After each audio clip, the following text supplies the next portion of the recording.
বলুন উজির সাহেব, আপনার কি অভিযোগ? কোনো অভিযোগ নেই যাব না,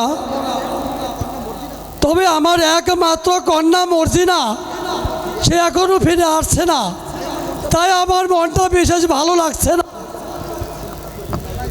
সেজন্য আপনি কোনো চিন্তা করবেন না উজির সাহেব,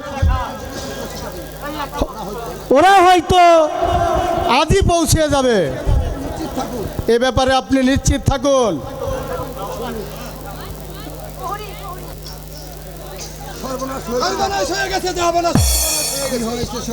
কি হয়েছে সৈনিক? আমাদের মর্জিনাকে ডাকাত ধরে নিয়ে গেছে। ধরে নিয়ে গেছে ধরে নিয়ে গেছে।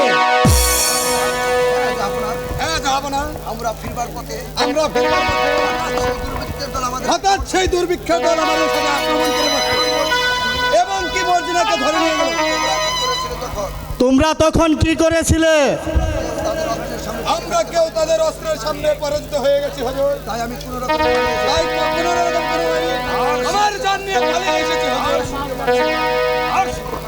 আর এই কথা শুনতে পারছি না। যাও যাও পথারের দল, আমার সম্মুখ থেকে দূর হয়ে যাও। ও খোদা, এ কি করলে তুমি? আমার একমাত্র নয়নমণি মা মর্জিনা, তাকেও আমার মুখ থেকে ছিনিয়ে নিলে। শান্ত হন উজির সাহেব, আপনি শান্ত হন। বলুন জাহাপনা, আমি কেমন করে শান্ত হব? আমার একটি মাত্র মেয়ে মা মর্জিনা, আমি কি তাকে কোনো দিন ফিরে পাবো না? আমি যে আর ধৈর্য ধরে থাকতে পারছি না মহারাজ।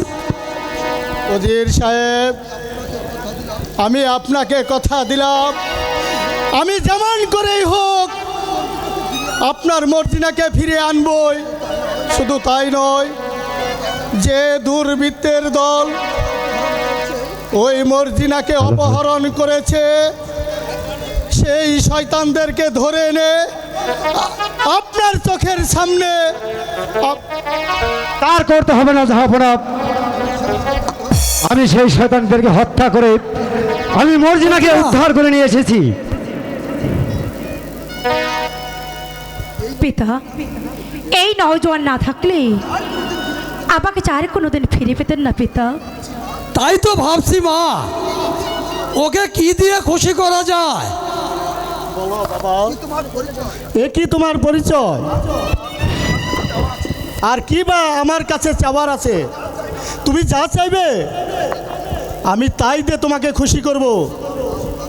আমার নাম কাজল। কাজল, আমি যে আশ্রয়হীন এক বালক,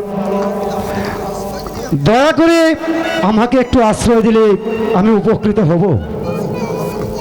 তাই দেওয়া হবে যুবক। আজ থেকে তোমাকে শুধু আশ্রয় দিয়েই হবে না, আজ থেকে তুমি হবে আমার প্রধান সেনাপতি। জাহাপনা, আমি কি পারবো আপনার দেওয়া?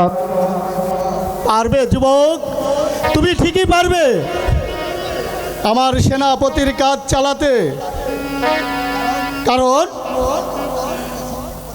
মর্জিনাকে উদ্ধার করে যে শক্তির প্রমাণ তুমি দিয়েছ, তার প্রশংসা করে না করে পারছি না।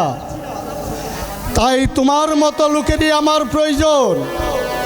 চলো উজির সাহেব, ওদেরকে বিশ্রামের ব্যবস্থা করুন। তাই চলুন জাহাপনা, চলো মা মর্জিনা, চলো বাবা কাজ। তোরা কইছ